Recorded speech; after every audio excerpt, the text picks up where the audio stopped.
ಇದು ಮತ್ತೊಂದು ರೀತಿ ನಾಡಿನ ಜನತೆಗೆ ಟೋಪಿ ಆಗ್ತಕ್ಕಂಥ ಕೆಲಸ ಇದು. ಈ ಬಿ ಖಾತಾಯಿಂದ ಎ ಖಾತಾ ಸಮಸ್ಯೆಗಳೇನಿದೆ, 2-3 ದಿನಪತ್ರಿಕೆಗಳಲ್ಲಿ ಎಡಿಟೋರಿಯಲ್ಗಳನ್ನು ಬರೆದಿರೋದು ಗಮನಿಸಿದ್ದೆ ನಾನು, ಸಂಪಾದಕೀಯವನ್ನು. ಆ ಸಂಪಾದಕೀಯದಲ್ಲಿ ಇದು ಒಂದು ಒಳ್ಳೆಯ ತೀರ್ಮಾನ ಆದರೂ ಇದು ಎಷ್ಟರ ಮಟ್ಟಿಗೆ ಯಶಸ್ಸಾಗ್ಬೋದು, ಇದು ಎಷ್ಟರ ಮಟ್ಟಿಗೆ ನಾಗರಿಕರಿಗೆ ಅನುಕೂಲಗಳಾಗ್ತದೆ, ಹೊರೆ ಎಷ್ಟಾಗುತ್ತೆ, ಇದು ಎಲ್ಲದರ ಮಾಹಿತಿಗಳನ್ನು ಸಹ ಮಾಧ್ಯಮದ ಸ್ನೇಹಿತರು ನೀಡಿದ್ದೀರಿ ಹಲವಾರು ಪತ್ರಿಕೆಗಳಲ್ಲಿ.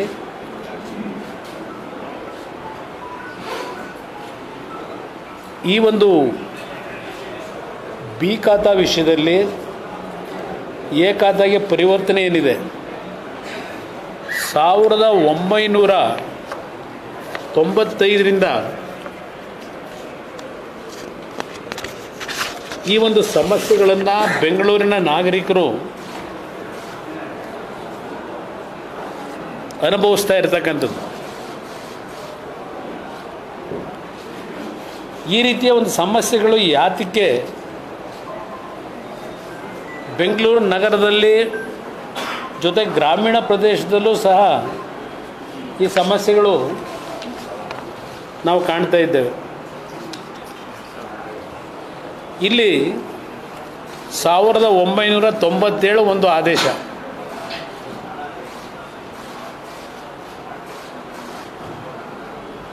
ಉದಾಹರಣೆಗೆ ವಿಭಾಗ ಪತ್ರದಲ್ಲಿ ಮಹಾನಗರ ಪಾಲಿಕೆಗಳು, ನಗರಸಭೆ, ನಗರಾಭಿವೃದ್ಧಿ ಪ್ರಾಧಿಕಾರ, ಪುರಸಭೆಗಳು ಮತ್ತು ಪಟ್ಟಣ ಪಂಚಾಯಿತಿಗಳ ವ್ಯಾಪ್ತಿಯಲ್ಲಿ ಬರುವ ವ್ಯವಸಾಯೇತರ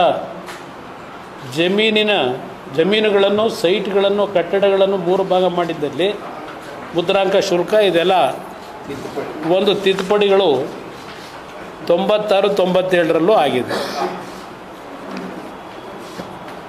ಇಲ್ಲಿ 2003ನೇ ಇಸ್ವಿವರೆಗೆ ನಗರಸಭೆ ಮತ್ತು ಪುರಸಭೆಗಳಲ್ಲಿ ಯಾವುದೇ ರೀತಿ ನಿವೇಶನಗಳಿರಲಿ, ಆ ನಿವೇಶನಗಳಿಗೆ ಬಹುಶಃ ಜನತಾದಳದ ಸರ್ಕಾರ, ದೇವೇಗೌಡರು ಮುಖ್ಯಮಂತ್ರಿಗಳಿದ್ದರು. ಅವತ್ತು ಮೊದಲು 60 ಮಹಾನಗರ ಪಾಲಿಕೆಯ ವಾರ್ಡ್ಗಳಿತ್ತು. ಆ 60 ನಗರ ಪಾಲಿಕೆ ವಾರ್ಡ್ಗಳನ್ನು 98 ನಗರ ಪಾಲಿಕೆ ವಾರ್ಡ್ಗಳಾಗಿ ತೀರ್ಮಾನ ಮಾಡಿದ್ರು, ಆದೇಶ ಆಯಿತು. 7 ನಗರಸಭೆಗಳು, 1 ಪಟ್ಟಣ ಪಂಚಾಯಿತಿ, ಇದು ಸಹ ರಚನೆ ಆಯಿತು. 110 ನಮ್ಮ ಕಾಲದಲ್ಲಿ, ಈಗಲ್ಲ. ಈ 7 ನಗರಸಭೆಗಳನ್ನು ಯಾತಕ್ಕೆ ಮಾಡಿದ್ರು? ಬೆಂಗಳೂರಿನ ಹೊರವಲಯದಲ್ಲಿ ಅಭಿವೃದ್ಧಿನೇ ಕಂಡಿರಲಿಲ್ಲ. ಹಲವಾರು ಭಾಗದಲ್ಲಿ ರೆವೆನ್ಯೂ ಸೈಟ್ಗಳನ್ನು, ವ್ಯವಸಾಯ ಮಾಡ್ತಾ ಇದ್ದಂಥ ಭೂಮಿಗಳನ್ನು ವ್ಯವಸಾಯೇತರ ಒಂದು ಯೋಜನೆಗಳಿಗೆ ಪರಿವರ್ತನೆ ಮಾಡ್ತಕ್ಕಂಥದ್ದು ನಡೆದೋಗಿತ್ತು. ಅವತ್ತಿನ ಕಾಲದಲ್ಲಿ ಈ ಒಂದು ರೆಗ್ಯುಲರೈಸೇಷನಿಗೆ 110 ರೂಪಾಯಿನ ಫಿಕ್ಸ್ ಮಾಡಿದರು ಸ್ಕ್ವೇರ್ ಮೀಟ್ರಿಗೆ. 110 ರೂಪಾಯಿ ಫಿಕ್ಸ್ ಏನು ಮಾಡಿದರು, ಹಣ ಕಟ್ಟಿಸ್ಕೊಂಡು ಫಾರಮ್ ನಂಬರ್ 19 ಅವತ್ತಿದ್ದು ಖಾತೆನೂ ಸಹ ವಿತರಣೆ ಮಾಡ್ತಾಯಿದ್ರು. ಆ ರೀತಿಯ ಒಂದು ತೀರ್ಮಾನಗಳಾಗಿತ್ತು. ಅವತ್ತಿನ ವ್ಯಾಲ್ಯೂ, ಅವತ್ತು 110 ರೂಪಾಯಿಯನ್ನು ಕಟ್ಟತಕ್ಕಂಥದ್ದಕ್ಕೆ ಸ್ಕ್ವೇರ್ ಮೀಟ್ರಿಗೆ ಆ ಸರ್ಕಾರ ತೀರ್ಮಾನ ಮಾಡಿದರು. ಒಂದು 30-40 ಸೈಟನ್ನು ಅವನು ಕೊಂಡ್ಕೊಳ್ಳೋದಕ್ಕೆ, ರೆಗ್ಯುಲರೈಸ್ ಮಾಡ್ಕೊಳ್ಳೋದಕ್ಕೆ ಖರ್ಚು ಬೀಳ್ತಾ ಇದ್ದಿದ್ದು 12,263 ರೂಪಾಯಿ ಅವತ್ತು ತೆಗೆದುಕೊಂಡಂಥ ನಿರ್ಧಾರದಲ್ಲಿ. ಭೂ ಪರಿವರ್ತನಾ ದಂಡ ಅಂತ ಹೇಳಿ ಕನ್ವರ್ಷನ್ ಫೀ ₹1,500 RBI ಕಟ್ಟಬೇಕಾಗಿತ್ತು ಆ ಸ್ಕೀಮ್ನಲ್ಲಿ. ನಂತರ 2003ರಲ್ಲಿ ಅವತ್ತಿನ ಪೌರಾಡಳಿತ ನಿರ್ದೇಶಕರು ಸ್ವಯಂ ಘೋಷಿತ ಆಸ್ತಿ ತೆರಿಗೆ ಕ್ಲೈಮ್ ಮಾಡ್ಕೊಳ್ಳಿಕ್ಕೆ ಒಂದು SASನ ಜಾರಿಗೆ ತಂದಂಥದ್ದು, ಆಸ್ತಿ ತೆರಿಗೆ ಮಾಡ್ಕೊಳ್ಳಿಕ್ಕೆ ಸೆಲ್ಫ್ ಅಸೆಸ್ಮೆಂಟ್ಗೆ 97 ₹12,000 ಬೀಳ್ತಾ ಇದ್ದಾಗ ಒಂದು ಖಾತಾ ಪಡೀಲಿಕ್ಕೆ. ಇದರಲ್ಲಿ ಇವರೇನು 2003ರಲ್ಲಿ ಬದಲಾವಣೆ ತಂದ್ರಲ್ಲ, ನಗರಸಭೆ, ನಗರ ಪಾಲಿಕೆ, ಪುರಸಭೆ ಈ ಎಲ್ಲ ವ್ಯಾಪ್ತಿಯಲ್ಲಿ ಬರ್ತಕ್ಕಂಥ ಆಸ್ತಿ ಅಂದರೆ ಖಾಲಿ ನಿವೇಶನ, ವಸತಿ ಮತ್ತು ವಾಣಿಜ್ಯ ಕಟ್ಟಡ ಅಧಿಕೃತವಾಗಿರಲಿ ಇಲ್ಲ ಅನಧಿಕೃತವಾಗಿರಲಿ ಅವುಗಳಿಂದ ತೆರಿಗೆನ ಕಡ್ಡಾಯವಾಗಿ ವಸೂಲಿ ಮಾಡಿ ಮೂಲಭೂತ ಸೌಕರ್ಯಗಳನ್ನು ಒದಗಿಸ್ತಕ್ಕಂಥದ್ದಕ್ಕೆ ಫಾರಂ ನಂಬರ್ 19ರಲ್ಲಿ ಮಾಡ್ತಾ ಇದ್ದಂಥದ್ದೇನಿತ್ತು ಹಿಂದೆ, ಆ ಫಾರಂ ನಂಬರ್ 19ನ್ನು ರದ್ದು ಮಾಡಿ ಏಕ ಪ್ರಕಾರವಾದಂಥ ಒಂದು ತೆರಿಗೆ ಕಟ್ಟಿಸ್ಕೊಂಡು ಫಾರಂ ನಂಬರ್ 3 ಅಂತ ಇಂಟ್ರೊಡ್ಯೂಸ್ ಮಾಡಿದ್ರು ನಮೂನೆ. ನಂತರ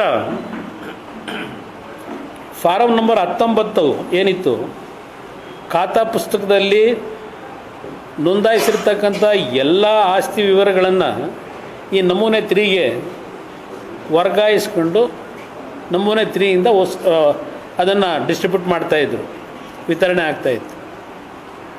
ನಂತರ 2007 ನಾನು ಮುಖ್ಯಮಂತ್ರಿ ಇದ್ದಾಗ ಬಹುಶಃ 2006ಕ್ಕೆ ಈ ಪ್ರೋಸೆಸ್ ಪ್ರಾರಂಭ ಮಾಡೋದು ನಾವು. ಅದಕ್ಕೆ ಕಾರಣ ಈ 7 ನಗರಸಭೆಗಳಿತ್ತಲ್ಲ ಮತ್ತು ಪಟ್ಟಣ ಪಂಚಾಯಿತಿ ಸ್ವೇಚ್ಛಾಚಾರವಾಗಿ ಆ ಟೈಮ್ನಲ್ಲಿ ರೆವಿನ್ಯೂ ಬಡಾವಣೆಗಳನ್ನು ರಚನೆ ಮಾಡಿ ಆಸ್ತಿ ತೆರಿಗೆ ಎಲ್ಲ ವಸೂಲಿ ಮಾಡ್ಕೊಂಡಿದ್ರು ಅನಧಿಕೃತವಾಗೇ. 2007 ಅಂತಿಮವಾಗಿ ನಾನು ಮುಖ್ಯಮಂತ್ರಿ ಇದ್ದಾಗ BJP ಮತ್ತು JDS ಸರ್ಕಾರ ಆಡಳಿತದಲ್ಲಿದ್ದಾಗ ಕೇಂದ್ರ ಸರ್ಕಾರದಿಂದ ಒಂದು JNNURM ಅಂತಕ್ಕಂಥ ಒಂದು ಸ್ಕೀಮು ಪ್ರಾರಂಭ ಮಾಡಿದ್ರು. 5 ವರ್ಷದಲ್ಲಿ ನಗರ ಪ್ರದೇಶಗಳನ್ನು ಅಭಿವೃದ್ಧಿ ಮಾಡ್ತಕ್ಕಂಥದ್ದು. ರಾಜಧಾನಿಯಲ್ಲಿ ಬೆಂಗಳೂರು ಮತ್ತು ಮೈಸೂರು 2 ನಗರ ಚೂಸ್ ಮಾಡಿ ನನ್ನ ಕಾಲದಲ್ಲಿ ಅವತ್ತು ಜೈಪಾಲ್ ರೆಡ್ಡಿ ಅವರು ನಗರಾಭಿವೃದ್ಧಿ ಇಲಾಖೆ ಸಚಿವರು. ಈ 7 ನಗರಸಭೆ, ಕೆಂಗೇರಿ ಪಟ್ಟಣ ಪಂಚಾಯಿತಿ, 110 ಹಳ್ಳಿಗಳನ್ನು ಬೃಹತ್ ಬೆಂಗಳೂರು ಮಹಾನಗರ ಪಾಲಿಕೆಯನ್ನು ರಚನೆ ಮಾಡಿ ಬೆಂಗಳೂರು ನಗರದ ವ್ಯಾಪ್ತಿಗೆ ಇದೆಲ್ಲವನ್ನು ತಂದಿದ್ವು.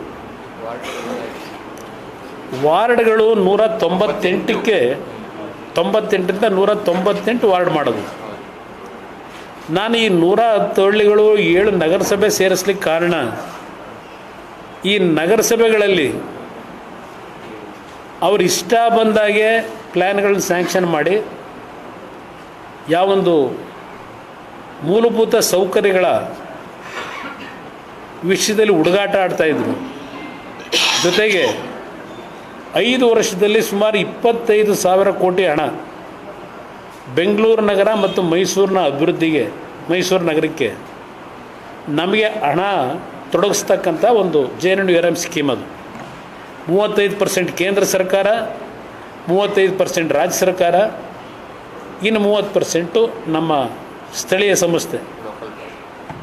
ಇವರು ಈ 3 ಹಂತದಲ್ಲಿ ದುಡ್ಡನ್ನು ಕೊಡಬೇಕು. ಇವರು 3 ಸಂಸ್ಥೆಗಳು ಈ 25,000 ಕೋಟಿ ಹಣ 5 ವರ್ಷದಲ್ಲಿ ಖರ್ಚು ಮಾಡತಕ್ಕಂಥ ಒಂದು ಅವಕಾಶ ಏನಿತ್ತು, ಆ ದೃಷ್ಟಿನಲ್ಲಿ ಬೆಂಗಳೂರು ನಗರದ ಮೂಲಭೂತ ಸೌಕರ್ಯಗಳಿಗೆ ಪರಿಣಾಮಕಾರಿಯಾದಂಥ ಒಂದು ಕಾರ್ಯಕ್ರಮ ರೂಪಿಸಬೇಕು ಅಂತೇಳಿ ತಂದಂಥ ಕಾರ್ಯಕ್ರಮ ನಾನು ಅವತ್ತು. ನಂತರ ನನ್ನ ಅಧಿಕಾರ ಹೋಯಿತು, ಹೊಸ ಸರ್ಕಾರ ಬಂತು. ಅವರು ಯಾವ ಥರ ಮಾಡಿದ್ರು ಅದ್ರ ಬಗ್ಗೆ ಚರ್ಚೆ ಮಾಡೋಕ್ಕೆ ಹೋಗಲ್ಲ ನಾನು. ನನ್ನ ಕಾಲದಲ್ಲಿ ಈ 110 ರೂಪಾಯಿ ಇತ್ತಲ್ಲ, ಅದನ್ನು ಹೆಚ್ಚಿನ ವಿಡಿಯೋಗಳಿಗೆ ಪ್ರತಿಧ್ವನಿ ಯೂಟ್ಯೂಬ್ ಚಾನೆಲ್ ಸಬ್ಸ್ಕ್ರೈಬ್ ಮಾಡಿ, ಬೆಲ್ ಐಕಾನ್ ಕ್ಲಿಕ್ ಮಾಡಿ.